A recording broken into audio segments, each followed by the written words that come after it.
Everyone laughed when a former mafia boss bought the abandoned Capretti mansion for just $70. The neighbors whispered that he was walking into his own grave.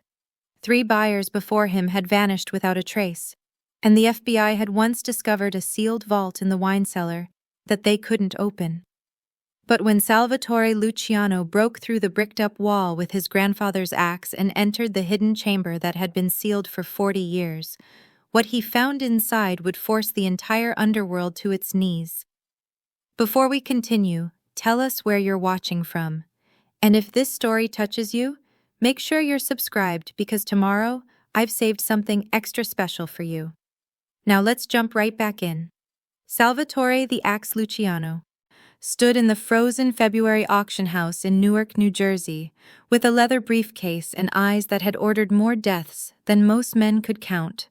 A former underboss of the Luciano family and a legend in the old guard, he had survived wars between families, survived federal investigations, survived bloody purges. But he couldn't survive the final loss. The death of his wife, taken by cancer 2 years earlier.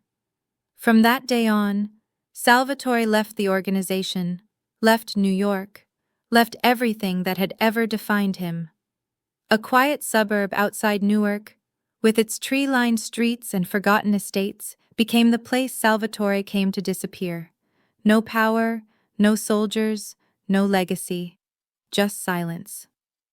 The state was running a foreclosure auction program, liquidating properties seized from criminal organizations at shockingly low prices, starting at just $70 to revitalize abandoned neighborhoods.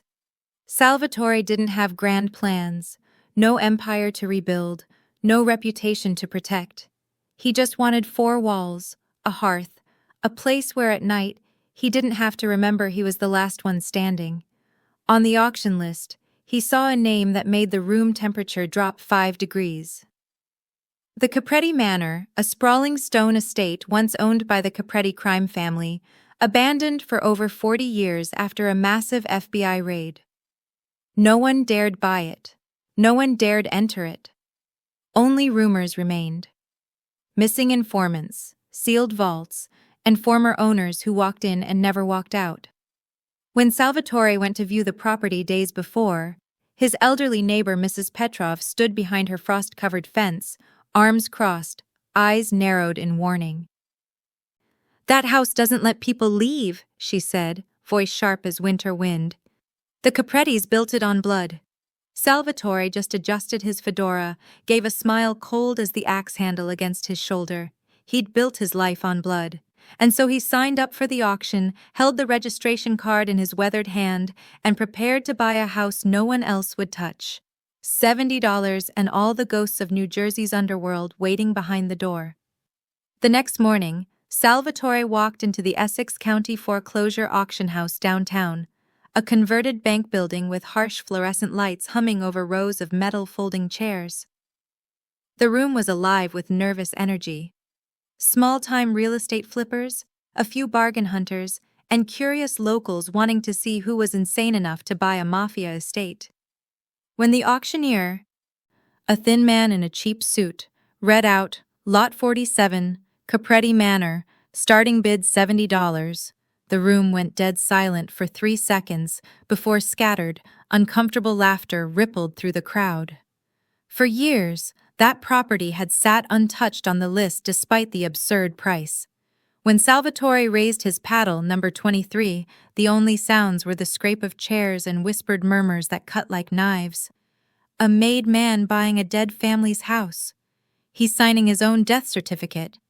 The old guard trying to tempt the new one. The whispers spread like wildfire through the small crowd, each person leaning to their neighbor, eyes darting toward Salvatore with a mixture of morbid fascination and genuine fear. The auctioneer's assistant, a middle-aged woman with wire-rimmed glasses and a nervous disposition, leaned in close as Salvatore stepped forward to sign the papers. Her voice dropped to barely above a whisper, eyes darting around as if the walls themselves might be listening. "Are you certain about this?" she asked, her fingers trembling slightly as she arranged the documents. "The last buyer, they found his car at the train station. No body, just his car with the keys still in the ignition and his wallet on the seat. She paused, searching Salvatore's face for any sign of hesitation. He'd only owned the property for 48 hours. Salvatore's voice came out low, steady, like he was discussing the weather rather than his potential demise. I just need a roof over my head, ma'am. The past? He met her eyes with that flat, unreadable stare that had once commanded rooms full of killers. I am the past. His tone carried no bravado, no machismo, just the quiet certainty of a man who had already walked through hell and found it less frightening than the loneliness of his current existence. A few people in the nearby seats smirked, seeing him as some washed-up gangster trying to prove he still mattered, one last desperate grasp at relevance before fading into complete obscurity. But their amusement was short-lived. A younger man in an expensive gray suit stepped forward from the back of the room, his shoes clicking against the linoleum with deliberate precision. He was too polished, too confident, like he owned not just the room, but everyone in it. He extended his hand toward Salvatore with a smile that didn't reach his cold, calculating eyes. Vito Scalia, he said smoothly, his voice carrying just loud enough that everyone in the immediate area could hear. I represent Luca Volpi's interests in this region.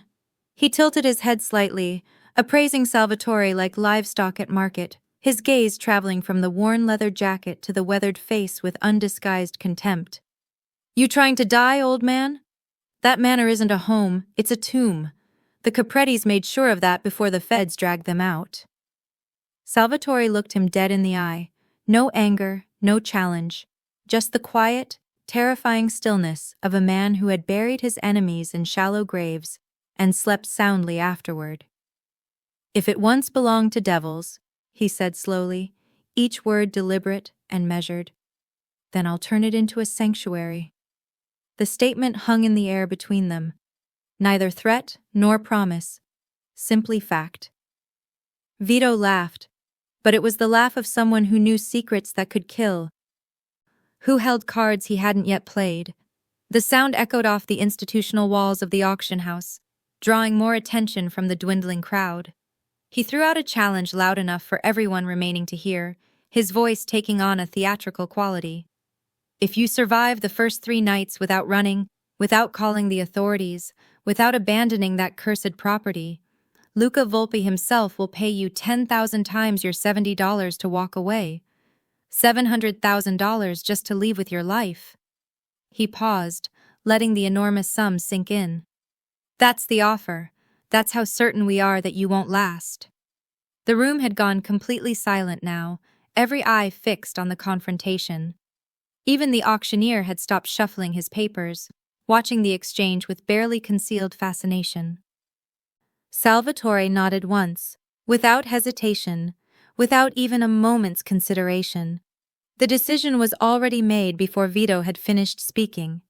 He signed the deed with firm, unhurried strokes, took the heavy iron keys from the clerk's trembling hands, and turned toward the exit. The whispers that followed him were different now, no longer mocking but uneasy, like people watching a man volunteer to walk into an open grave, wondering if they'd just witnessed someone's final public appearance. As Salvatore pushed through the double doors into the gray February morning, he noticed a young woman with dark eyes and a designer coat standing near the building's entrance, partially obscured by a concrete pillar. She had been watching the entire exchange, he realized, though she'd made no attempt to participate in the auction itself. She tilted her head slightly as he passed and whispered just loud enough for him to hear, her voice carrying an odd mix of warning and curiosity. The Caprettis never disappeared, you know. They're just waiting for the right fool to open the vault. Salvatore didn't respond, didn't even break stride. He just gripped the keys tighter in his gloved hand, the metal cold even through the leather, and pulled his herringbone coat closed against the bitter wind that swept across the parking lot. $70. A mafia manor was his for $70. But in exchange, the entire underworld was now watching, waiting to see if the legendary axe would finally fall. if the old guard would crumble like the decrepit mansion he'd just purchased. As he climbed into his black Cadillac and turned the key in the ignition, Salvatore felt something he hadn't felt in 2 years. Not fear, not excitement, but purpose. The faint stirring of the man he used to be, waking from a long, grief-stricken sleep. Salvatore drove his black Cadillac through Newark's winding suburban roads, the overcast sky reflecting off the hood like brushed steel. The heater worked intermittently, forcing him to keep his coat buttoned tight against the February cold that seeped through the vehicle's aging seals. When he turned onto Crescent Hill Drive, the atmosphere shifted completely. The street became quieter, heavier, like time here had frozen decades ago and refused to move forward. Crescent Hill had once been New Jersey's crown jewel of old money estates, a place where industrial magnates and early organized crime families built their legacies in limestone and iron. But now only ruins remained. Collapsed porches, shattered windows, and lawns so overgrown they had swallowed the stone walkways whole. Then Salvatore saw it. Capretti Manor, standing in the center of a snow-dusted lot like a monument to forgotten power, to an era when the family name alone could silence entire city blocks. The 3-story stone estate looked like a castle that had lost a war. Walls cracked like spider webs spreading from every window frame and corner. Sections of limestone had fallen away completely, exposing dark foundations beneath that gave the structure an appearance of something slowly being consumed from within. The wraparound balcony's iron railings were twisted and broken, hanging at unnatural angles like snapped bones. The massive oak double doors were weathered gray, streaked black from decades of rain, like the house itself was weeping for all the violence it had witnessed. 2 stone lion statues flanked the entrance, but both had their heads shattered off, fragments scattered across the snow-covered steps in a pattern that looked almost deliberate, like a warning to anyone who dared approach. Salvatore parked the Cadillac at the edge of the circular drive, its tires crunching over gravel that hadn't been maintained in generations. He pulled on his leather gloves and stared at the manor for a long, silent moment. It didn't intimidate him. Salvatore had lived in worse places. Safe houses in the Bronx, hiding in shipping containers during federal raids, cramped cells during his one stint in prison. But there was something different about this manor, something that went beyond simple decay. A presence, like it was watching him back, measuring whether he was friend or prey. When Salvatore pushed the heavy oak door open, the hinges shrieked, a long, bone-rattling sound that echoed through the empty halls and sent a cloud of rust particles drifting into the cold air. Inside was pitch black, despite it being mid-morning. The pale winter light from outside barely penetrated, illuminating only drifting particles of dust that hung in the air like ash after a fire. The smell hit him immediately. Damp rot, decayed wood, old metal, and something else. Something faint but unmistakable to a man who had cleaned up crime scenes. Decay of a different kind, the kind that lingered long after the source was gone. The grand foyer was massive, his footsteps echoing off marble floors covered in decades of grime and fallen plaster. Above him hung a cracked crystal chandelier, half its strands missing, the rest swaying slightly despite no breeze, creating a faint tinkling sound that reminded him of wind chimes at a funeral. Italian Renaissance paintings lined the walls, portraits of stern-faced Capretti patriarchs in formal dress from different eras, spanning what looked like 3 generations of the family's reign.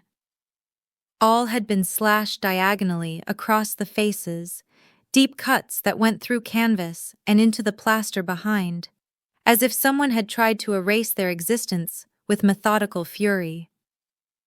Wind whistled through broken windows on the upper floors, making the torn velvet curtains sway and creating the illusion of figures moving in the shadows of doorways and alcoves.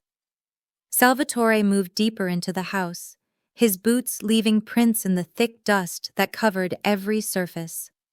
The library was to his left, A room that must have once held thousands of volumes. Now the shelves leaned at dangerous angles, their contents scattered across the floor like a massacre of knowledge. Many books were water-damaged beyond recognition, their pages bloated and fused together. Others were burned at the edges, suggesting someone had tried to destroy records before the raid. On a massive walnut desk sat a pristine calendar, frozen on March 17, 1984, the day federal agents had stormed through these same doors. A glass paperweight rested on top, and Salvatore noticed the broken evidence seal still clinging to its base. He continued down the main corridor, toward what the house's layout suggested should be the dining areas and kitchens. The formal dining hall stretched before him. A long room with stained glass windows depicting hunting scenes, nobles on horseback pursuing deer through ancient forests. The windows were cracked but intact, casting colored light across a scene of interrupted chaos. The silk tablecloth hung crooked, as if yanked in panic. Fine porcelain plates sat unwashed, their contents long since rotted to dust. Crystal wine glasses lay shattered on the parquet floor, dark red stains splattered across the white linen. Wine, Salvatore told himself firmly, though the pattern suggested something had been thrown with force rather than spilled accidentally. Everything looked abandoned mid-chaos, as if the family had stood up during dinner and simply never returned, leaving their meal, their home, their entire lives suspended in that single moment of interruption. Salvatore pushed through a swinging door into what had been the kitchen, a massive space with industrial ovens and butcher-block tables now warped and splitting. Copper pots still hung from ceiling racks, green with age. A door at the far end, half open, revealed stairs descending into darkness. The wine cellar, or what the Caprettis had wanted people to believe was merely a wine cellar. Salvatore descended carefully, testing each stone step before putting his full weight on it. The temperature dropped noticeably, and the smell of earth and concrete replaced the rot from above. His flashlight beam swept across the space, revealing something that made him stop completely. The cellar was large, far larger than necessary for wine storage, with vaulted ceilings and thick support columns. Empty wine racks lined one wall, but they looked like an afterthought, a cover story for what this space really was. On the far wall, Salvatore's light caught something that didn't belong. A section of brick that was clearly newer than the surrounding stonework, laid in a rough pattern with mortar that was a different color, cruder in application. The bricked-up section was roughly 2 meters wide and extended from floor to ceiling, completely sealing off what must have been another room or passage beyond. At the base, barely visible under decades of accumulated dust, were deep scratch marks in the concrete floor, grooves that suggested something heavy had been dragged toward the wall, not away from it. Salvatore crouched down, running his gloved fingers over the marks, his instincts sharpened by decades of reading crime scenes. This wasn't original construction. This was a seal, put in place deliberately, possibly recently enough that whoever did it might still be alive. Salvatore spent the remainder of that first day clearing debris from the front parlor, creating a space livable enough for one man who had spent years sleeping in far worse conditions. He dragged out rotted furniture, swept away decades of accumulated dust and broken glass, and managed to get the massive stone fireplace working after clearing a bird's nest and other blockages from the chimney. The fire cast dancing shadows across the walls, making the slashed portraits in the adjacent rooms seem to move in the flickering light. He laid out his sleeping bag near the hearth, positioned so he could see both the main entrance and the hallway leading deeper into the house. As evening fell, the manor's true nature began to reveal itself. The house was never truly silent. Wood beams groaned and shifted as temperatures dropped, expanding and contracting with sounds like footsteps on the floors above. Wind whistled through cracks in the walls and broken window seals, creating a constant low moan that occasionally rose to something resembling whispered voices.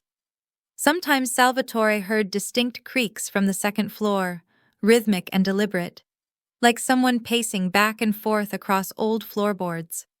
Other times it was the sound of something being dragged, furniture scraping across wood, though he knew the upper floors were empty. He told himself these were normal sounds, the natural complaints of a structure that had stood abandoned for 4 decades, exposed to the elements and slowly surrendering to entropy. Old houses settled, they breathed, they spoke in their own language of stress and decay. Salvatore had lived through enough to know the difference between genuine threats and atmospheric unease.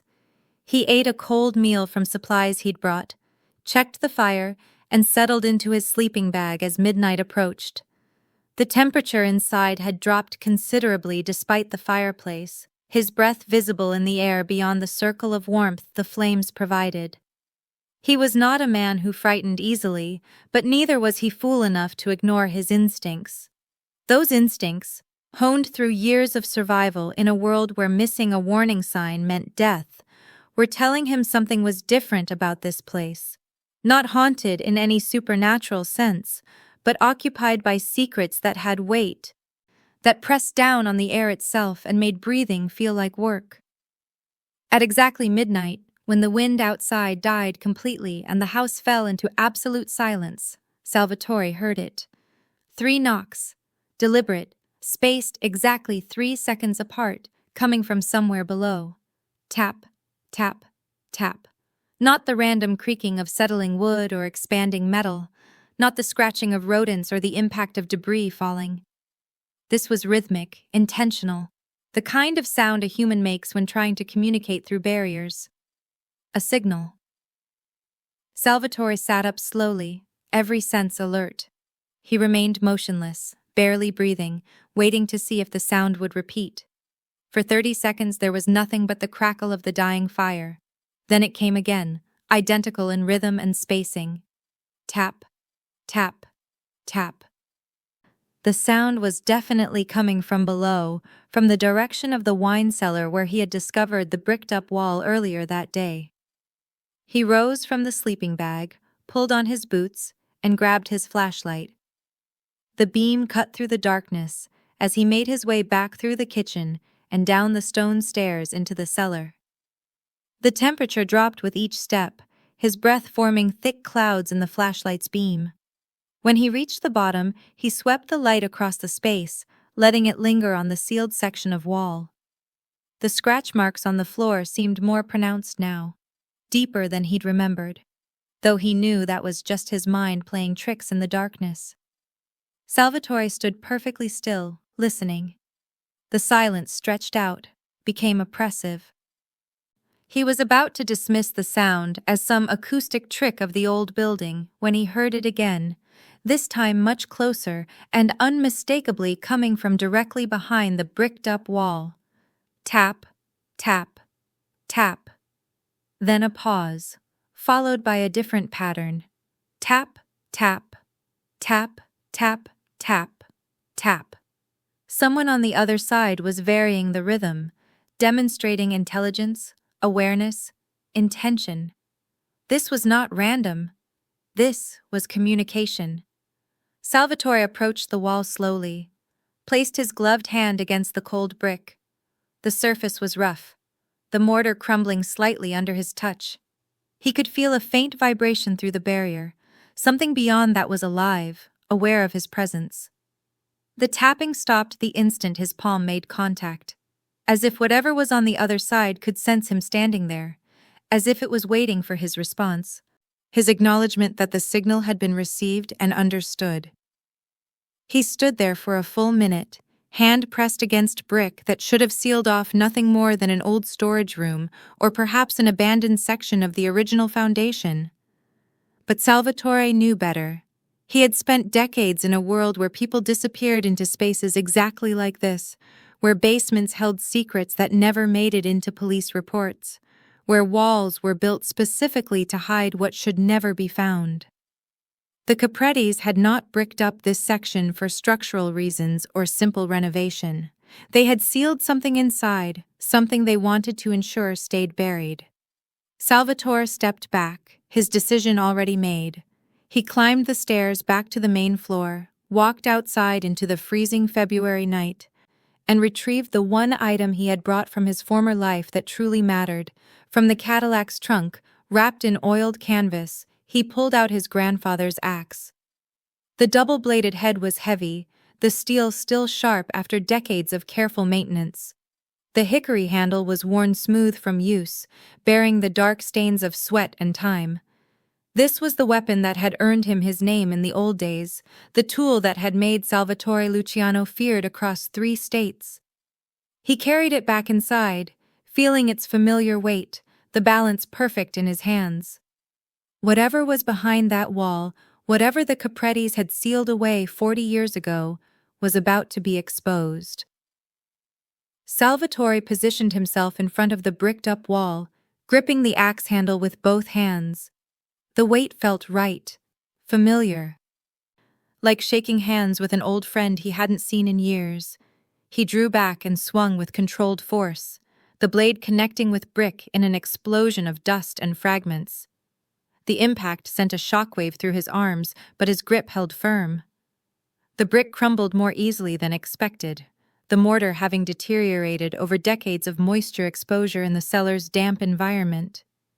He swung again and again, each strike methodical and precise, opening a wider gap with every blow.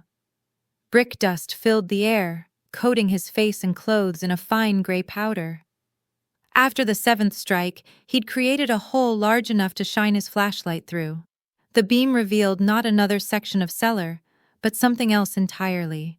A steel door, military grade, with reinforced hinges and a locking mechanism far more sophisticated than anything a residential wine cellar would require.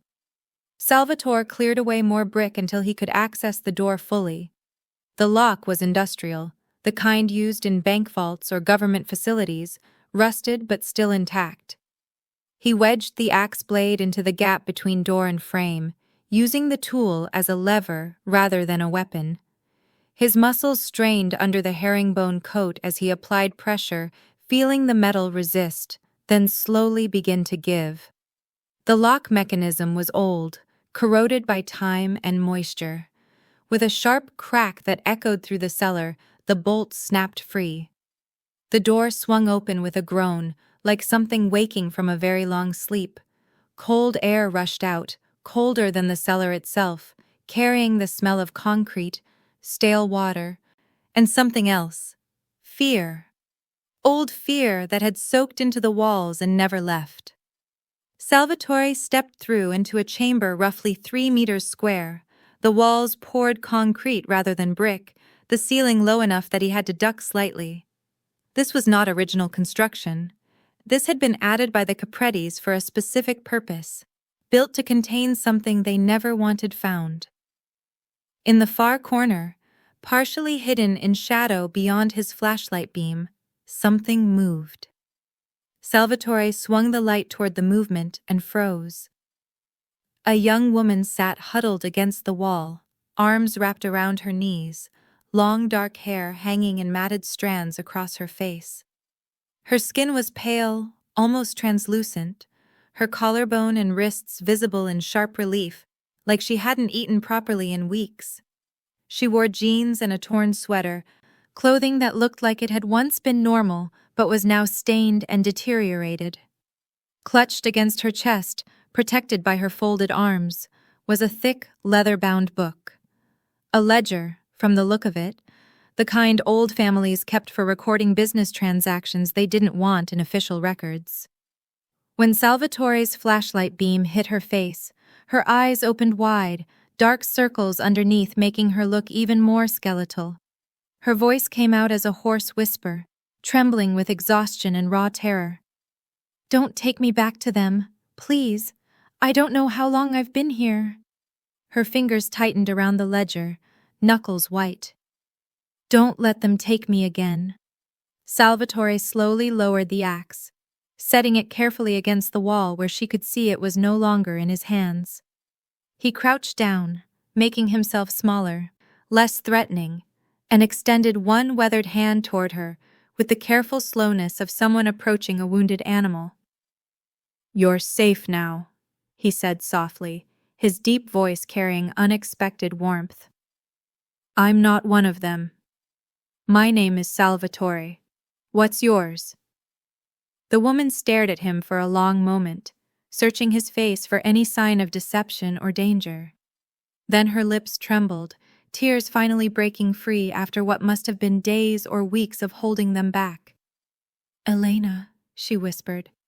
My name is Elena. Salvatore helped Elena up the cellar stairs slowly, her legs weak from days or possibly weeks of confinement in that concrete tomb.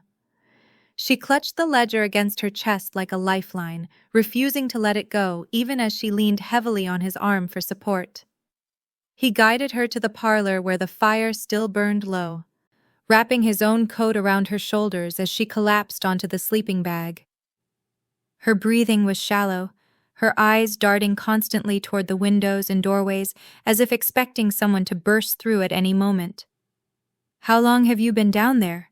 Salvatore asked gently, crouching beside her. Elena shook her head, confusion and exhaustion written across her face. I don't know, days, weeks? They kept the lights off most of the time. I only knew it was day when I could hear birds through the ventilation shaft. She hugged the ledger tighter. They said I was insurance, that as long as I had this, I was valuable alive. But they never came back. Before Salvatore could ask who they were, he heard the unmistakable sound of vehicles pulling up outside, multiple engines, the crunch of tires on gravel, car doors slamming in rapid succession. He moved to the window and saw what he'd half expected since the moment he'd broken through that wall. 4 black SUVs, federal plates, and a dozen agents in tactical gear pouring out onto the snow-covered drive. Mrs. Petrov stood at the edge of the property line, arms crossed, watching with grim satisfaction. The front door burst open before Salvatore could even consider his options. Federal agents flooded into the parlor, weapons drawn, voices overlapping in a cacophony of shouted commands. Hands where we can see them! Get on the ground! Do it now! Salvatore raised his hands slowly, his expression calm despite the chaos erupting around him. He'd been through raids before, knew the protocol, knew that resistance at this stage would only make everything worse. A woman in her early 40s stepped through the door behind the tactical team, her tailored gray suit and FBI credentials marking her as the agent in charge. Her blonde hair was pulled back severely, her eyes sharp and assessing as they swept across the scene. The fire, the sleeping bag, Elena huddled in the corner, the ledger still pressed against her chest, and Salvatore standing with his hands raised like a man who'd done this dance before. Salvatore Luciano, the woman said, her voice carrying authority that demanded attention. I'm Special Agent Diana Vogel. You're going to need to come with us. 2 agents moved forward, pulling Salvatore's arms behind his back and securing handcuffs around his wrists with practiced efficiency.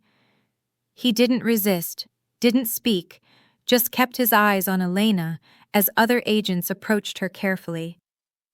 No, Elena said, her voice rising in panic as they tried to take the ledger. No, you don't understand. This is the only thing keeping me alive. If they know I don't have it anymore, if they know the FBI has it, they'll kill me just to tie up loose ends. Agent Vogel knelt beside her, voice softer now. We'll protect you, but we need that ledger as evidence. We need to know what's in it. Elena's resistance crumbled, her grip loosening as agents gently pried the leather-bound book from her fingers. She looked at Salvatore with desperate, terrified eyes. I'm sorry. I didn't mean for this to happen. I didn't mean for you to get involved.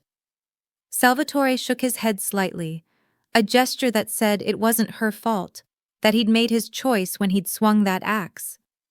Agent Vogel turned her attention fully to Salvatore, studying his face with the intensity of someone trying to read a foreign language. Former underboss of the Luciano family, retired 2 years ago after your wife's death, disappeared from New York without a trace, and now you buy a seized mafia property and just happen to find a witness we've been searching for since the original Capretti raids. Her tone suggested she didn't believe in coincidences. "You're going to tell me everything you know about what's in that cellar and how you knew where to find her."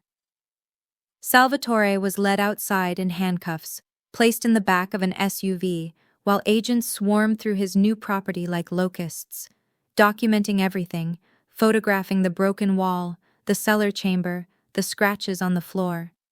He watched through the tinted window as they carried evidence bags, as they escorted Elena to a separate vehicle, as they systematically dismantled any hope he'd had of a quiet retirement. Agent Vogel sat in the front passenger seat, occasionally glancing back at him through the wire mesh divider, her expression unreadable. The interrogation at the federal building lasted 6 hours. Agent Vogel sat across from Salvatore in a windowless room, asking the same questions in different configurations, searching for inconsistencies that never appeared.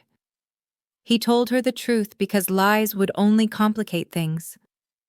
He'd bought the house for $70. He'd heard tapping from behind the wall. He'd broken through and found Elena. He had no prior knowledge of her existence, no connection to the Capretti family beyond purchasing their abandoned property. The lie detector agreed with every word. When they finally released him at dawn, Agent Vogel walked him to the lobby herself. "We're keeping the ledger as evidence," she said, her tone suggesting this was non-negotiable. "Elena is in protective custody, and you should consider yourself fortunate that your story checks out, because from where I'm standing, this looks like a very convenient discovery." She paused at the door, studying him one last time. "Stay away from the property for the next 72 hours while we complete our investigation. If you're smart, you'll stay away permanently." Salvatore said nothing, just collected his belongings from the intake desk and walked out into the gray morning light. A taxi took him back to Crescent Hill Drive, the meter running while he sat in silence, watching Newark's streets gradually shift from federal buildings to suburban decay. When they turned onto his street, Salvatore felt his chest tighten. The front door of the manor hung open, one hinge completely torn from the frame. The windows on the ground floor were shattered, glass glittering across the snow like scattered diamonds. He paid the driver and approached slowly, every instinct screaming danger. The house had been thoroughly ransacked. Furniture that had survived 40 years of abandonment was now overturned and destroyed, cushions slashed open, drawers pulled out and dumped. In the parlor where he'd built his fire less than 24 hours ago, someone had torn up the floorboards, searching beneath for hidden compartments. The sleeping bag was shredded, his few belongings scattered and rifled through. Salvatore descended into the cellar, knowing what he would find, but needing to see it anyway. The concrete chamber where Elena had been held was destroyed. The walls had been sledgehammered in multiple places, chunks of concrete littering the floor like broken teeth. They'd been searching for something they believed might be hidden in the structure itself. The desperation evident in the destruction told him everything he needed to know. Luca Volpi's people had come looking for the ledger, and when they'd found only FBI tape and empty rooms, they'd torn the place apart trying to find whatever backup records or hidden copies might exist. As Salvatore climbed back upstairs, something caught his eye. Scratched into the wooden door frame leading from the cellar, barely visible unless you knew to look for it, were numbers and letters.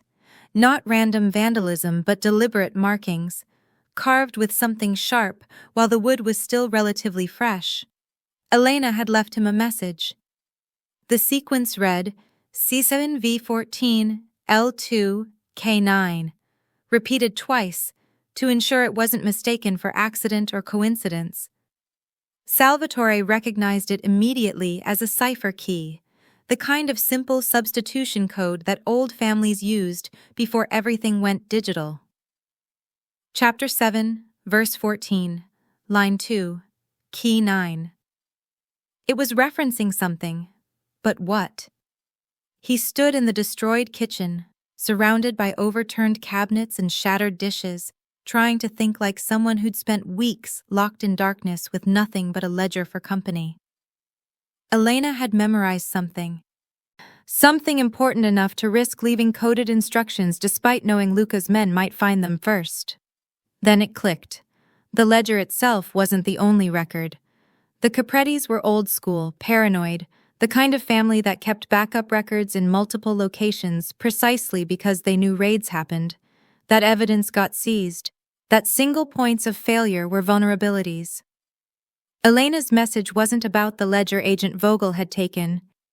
It was about what she'd read inside it, what she'd memorized, and more importantly, what the ledger revealed about Luca Volpe's current operations. Salvatore searched the debris until he found what remained of his jacket, pulled out his phone, and took a photograph of the carved message.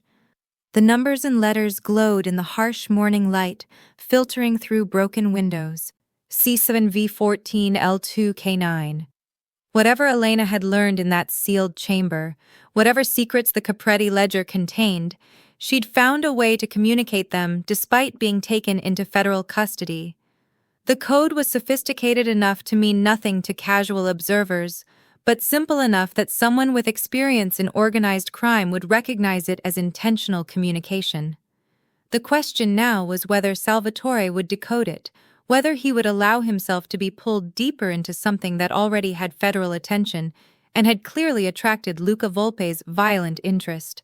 He stood in the ruins of his $70 sanctuary, surrounded by evidence of how quickly his attempt at peaceful retirement had unraveled, and made his choice. Elena had trusted him with this information. She'd risked leaving it where Luca's men might have found it, betting that Salvatore would return first, that he would understand. That trust meant something, even to a man who'd spent 2 years trying to forget what trust and loyalty demanded. Salvatore was still examining the carved message when he heard the vehicles approaching. Not the careful, procedural arrival of federal agents, but something else entirely. Engines revving unnecessarily, tires deliberately throwing gravel, the auditory announcement of people who wanted their presence known and feared. He moved to the shattered front window and saw 3 black SUVs pulling up the circular drive in formation, their windows tinted so dark they looked like rolling shadows. The center vehicle stopped directly in front of the entrance. The other 2 flanked it at angles that blocked any escape route, their positioning military and precision. Doors opened simultaneously, and 8 men emerged, all wearing dark suits that barely concealed shoulder holsters. They moved with the practiced coordination of people who'd worked together for years, who knew exactly how much force would be necessary and were prepared to apply it without hesitation. From the center SUV stepped Luca Volpe. He was younger than Salvatore by at least 20 years, maybe 40 years old, with the kind of polished appearance that spoke of expensive tailors and personal trainers. His suit was Italian, probably cost more than most people's monthly rent. His dark hair was slicked back with product that caught the morning light, and he wore sunglasses despite the overcast sky. Everything about him screamed new money, new power, the kind of boss who'd built his reputation on bodies rather than respect.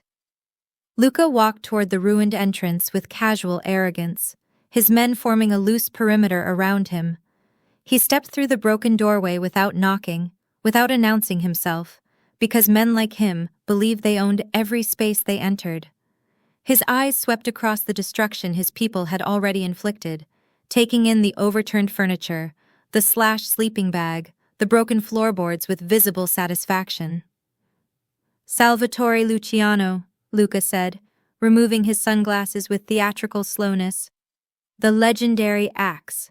I've heard stories about you since I was running numbers in Brooklyn. The old guard, the man who could walk into a room and everyone would go silent out of respect." He smiled, but there was no warmth in it, only contempt. "But that was a long time ago, wasn't it? Now you're just an old man buying condemned houses for pocket change." Salvatore stood near the remains of the fireplace, his hands relaxed at his sides, his expression giving nothing away. "The property is mine. Legal purchase. You and your people need to leave. His voice was calm, stating facts rather than making threats. Luca laughed, a sound that echoed off the damaged walls. Legal purchase. That's beautiful. You think $70 gives you ownership of Capretti secrets? That ledger belonged to them, which means it now belongs to me. I'm the one who controls what the Caprettis left behind. I don't have your ledger, Salvatore said evenly. The FBI took it. Elena is in federal custody, Vaisa. Whatever you're looking for isn't here. The words were true, but incomplete, and Luca's expression suggested he knew there was more to the story. See? That's the problem with your generation, Luca said, beginning to circle the room like a predator establishing dominance. You think you can just walk away, retire, disappear. But there is no walking away. Not from this life. You bought this house, you broke open that wall, you put yourself back in the game whether you wanted to or not. He stopped directly in front of Salvatore, close enough that the implicit threat was unmistakable. So here's what's going to happen. You're going to tell me everything Elena said before the feds took her. You're going to tell me what was in that ledger, what the Caprettis were hiding, and where their offshore accounts are buried. And then you're going to sign over this property to one of my holding companies and get the hell out of New Jersey. Salvatore met his eyes with that same flat, unreadable stare that had once commanded rooms full of killers. No, he said simply. The word hung in the air between them, a challenge and a refusal. Luca's smile disappeared. He nodded once, and two of his men moved forward, reaching for Salvatore with the intention of making this physical. But Salvatore had spent 40 years surviving rooms exactly like this one, had built his reputation precisely because he understood violence better than men half his age ever would. He moved before they reached him, stepping inside the first man's reach and driving an elbow into his throat with surgical precision. The man went down gasping. The second attacker swung a punch that Salvatore deflected, grabbing the extended arm and using the man's own momentum to send him crashing through what remained of an overturned chair. The entire exchange took less than 5 seconds. 2 trained enforcers disabled before they'd even processed what was happening. Luca's expression shifted from contempt to cold fury. He pulled a pistol from his shoulder holster, aiming it directly at Salvatore's chest. "The retirement is over, old man," he said quietly. "You just declared war against the new order." His remaining men drew their weapons in unison, 6 guns now trained on Salvatore from multiple angles. "And this is a war you can't win." Salvatore looked at the weapons pointed at him, calculated the odds, and knew this confrontation was about to escalate beyond anything he could handle alone. The house had 2 exits, both blocked. The cellar had tunnels if he could reach them. His grandfather's axe still lay somewhere in the debris, but axes meant nothing against bullets. For the first time since Maria's death, Salvatore felt the old instincts flooding back completely, not fear, but tactical assessment, survival calculations, the cold mathematics of violence that had kept him alive through decades of war. Salvatore had one advantage that Luca's men didn't. He'd spent hours exploring this house, had studied its layout with the methodical attention of someone trained to identify exits and defensive positions. When Luca's finger tightened on the trigger, Salvatore dropped and rolled toward the kitchen doorway, using the overturned furniture as cover. Bullets tore through rotted wood and shattered what remained of the porcelain dishes, the sound deafening in the enclosed space. He scrambled through the kitchen and threw himself down the cellar stairs as gunfire followed him, muzzle flashes illuminating the darkness like lightning. His boots hit the concrete floor hard, jarring his knees, but he didn't stop. Behind him he heard Luca shouting orders, boots thundering on the stairs, the coordinated pursuit of men trained to hunt. Salvatore grabbed his flashlight from where it still lay near the broken wall and ran deeper into the cellar, past the concrete chamber where he'd found Elena, toward the narrow brick tunnel he'd noticed during his first exploration. The tunnel was barely wide enough for his shoulders, built decades ago as an escape route for Capretti family members during raids or rival family attacks. The ceiling was low, forcing him to move in a crouch, his breath echoing off the ancient bricks. Behind him he heard voices, saw flashlight beams cutting through the darkness, getting closer. A gunshot rang out, the bullet ricocheting off brick inches from his head, fragments stinging his cheek.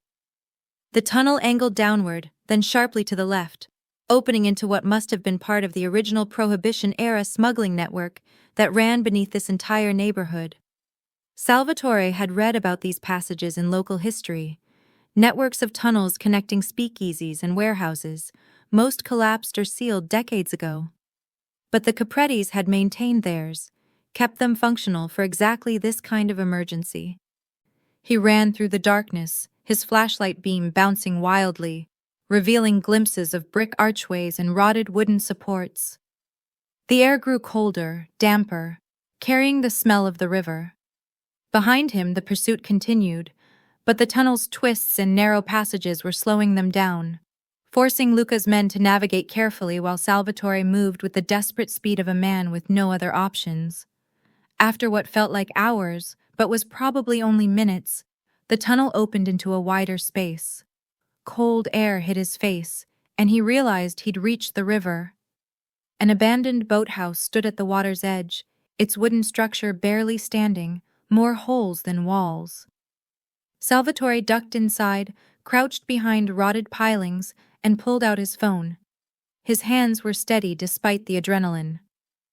Despite having just run for his life through underground passages while being shot at, some skills never left you. He dialed a number he'd sworn never to use again.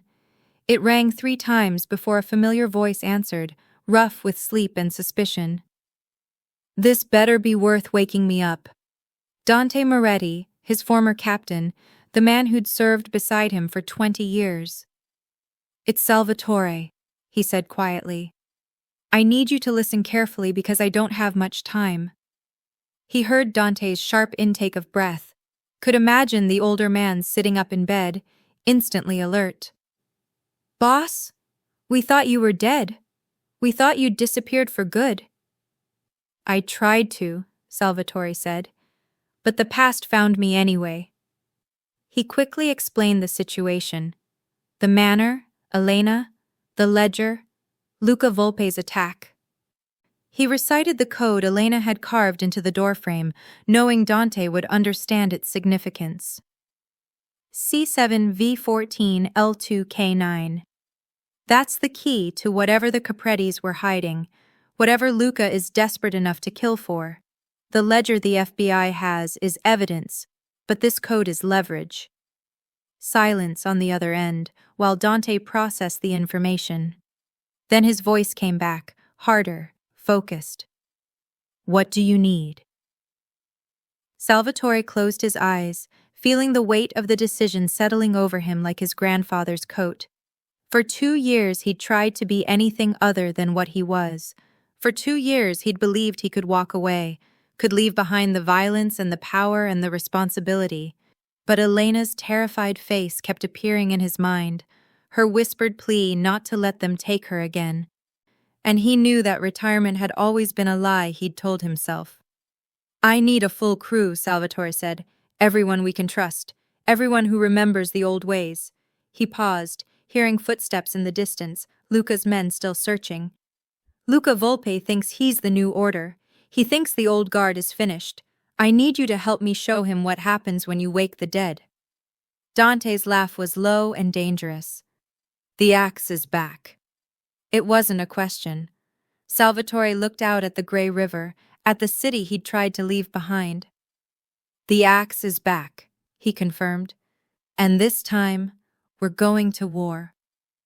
Salvatore remained in the boathouse for the next hour, making calls to men he hadn't spoken to in 2 years. Each conversation was brief, coded, carrying the weight of old loyalty. Dante worked the network on his end, reaching out to soldiers who'd served under Salvatore's command, captains who remembered when the Luciano name meant something that transcended simple violence. Within 3 hours, 15 men had confirmed they were coming. Within 6 hours, that number had grown to 30. They met at an industrial warehouse in Newark's Port District, a facility that had once served as a front for Luciano family operations. The space was empty now, just concrete floors and rusted metal beams, but it held memories. Salvatore stood in the center while his former soldiers gathered in a loose circle, faces he recognized despite the years, men who'd aged alongside him through wars and raids and federal investigations. Dante stood at his right hand, grayer now but still solid, still reliable. "Most of you probably thought you'd never see me again," Salvatore said, his voice carrying across the empty space without needing to shout. "I thought the same thing. I walked away because I was tired, because I'd lost something I couldn't replace, and I didn't see the point anymore." He paused, meeting eyes around the circle. "But retirement doesn't work when the world won't let you go. I bought a house for $70 trying to disappear, and instead I found something that Luca Volpi wants badly enough to kill for." He explained Elena's imprisonment, the ledger, the code she'd left carved in the doorframe. Dante had already worked on decoding it, using contacts in the old information networks that still existed beneath the digital surface. The cipher revealed something that made sense of Luca's desperation. The Capretti ledger didn't just contain historical records of past operations. It detailed current offshore accounts, safe houses, and most importantly, the real ownership structure of Luca Volpi's organization. Turned out Luca didn't actually control as much as he claimed. He was a frontman, a face put forward by investors who preferred to stay hidden. The ledger proved it, named names, showed the flow of money. "Luca thinks he's a king," Salvatore said, "but he's just a puppet with delusions, and puppets burn easily." The men around him nodded, some smiling with the anticipation of people who'd been waiting for permission to act. "We're not starting a war," Salvatore clarified. "We're finishing one. Luca attacked my property, threatened my life, and endangered a witness under what amounts to my protection. That's a violation that demands response, and we're going to deliver it the old way." The plan came together with the efficiency of men who'd executed similar operations dozens of times. Luca would be expecting retaliation, but he'd be expecting it to come at his known locations, his clubs and warehouses. Instead, Salvatore targeted something more valuable: information. Over the next 48 hours, they systematically copied and distributed the decoded ledger information to every major family from Boston to Philadelphia, to federal investigators, to financial journalists who specialized in organized crime. The goal wasn't to kill Luca. The goal was to destroy his legitimacy, to show the underworld and the authorities exactly what he was. When Luca's investors realized their names were about to go public, their response was swift. They cut ties immediately, withdrew financial support, and made it clear that Luca Volpe was now a liability rather than an asset. His organization collapsed in less than a week, soldiers defecting, territories abandoned, his authority evaporating like morning fog. The final blow came when Agent Vogel, armed with the ledger evidence, raided Luca's primary operations with enough manpower to fill 3 city blocks. The arrest was televised. Luca led away in handcuffs while cameras captured every moment of his fall. Salvatore watched it on the news from a safe house, Dante sitting beside him with a bottle of whiskey between them. "You could have killed him," Dante said quietly. "The old you would have." Salvatore shook his head. "The old me was tired. The old me made too many bodies and not enough solutions." He poured 2 glasses, handed one to his former captain. "This is better. He's alive to watch everything he built turn to ash, and Elena gets to testify against him in open court, gets her justice delivered by law instead of violence." Agent Vogel called him the next day with an offer. Consultation work, helping the FBI understand old family structures and code systems. Legitimate work that paid well and kept him connected to something that mattered. He accepted, not because he needed the money, but because it gave him purpose. Elena was released from protective custody once Luca's organization was dismantled, the threat neutralized. She visited Salvatore at the manor, which he'd begun slowly restoring with money from his consultation work. "Thank you," she said simply, standing in the repaired parlor where he'd first given her his coat, "for not walking away. For being the kind of man who breaks down walls when he hears someone asking for help." Salvatore thought about that description, about who he'd been and who he was becoming. Not the axe, not anymore. Not the retired ghost either. Something in between, something new. "I bought this house trying to hide from my past," he said. "But maybe the past isn't something you hide from. Maybe it's something you rebuild, something you turn into a foundation for whatever comes next." He looked around at the restored room, at the fire burning cleanly in the hearth, at Elena alive and safe. $70, he said with a slight smile. "Best investment I ever made." Outside, snow began to fall over Crescent Hill Drive, covering the old scars with something clean and new. The manor stood solid, no longer abandoned, no longer cursed. Just a house where a man named Salvatore had finally found something worth protecting, something worth fighting for again. Not revenge, not power, but the simple dignity of keeping promises to people who had nowhere else to turn. The axe had fallen, but Salvatore Luciano had risen. Thank you for staying with me until the very end of this incredible journey. If this story touched your heart, wait until you see what's coming next. It's even more powerful and inspiring than you can imagine. So don't go anywhere. Click on that video showing on your screen right now to dive into another amazing story that will absolutely blow your mind. Trust me, you won't regret it.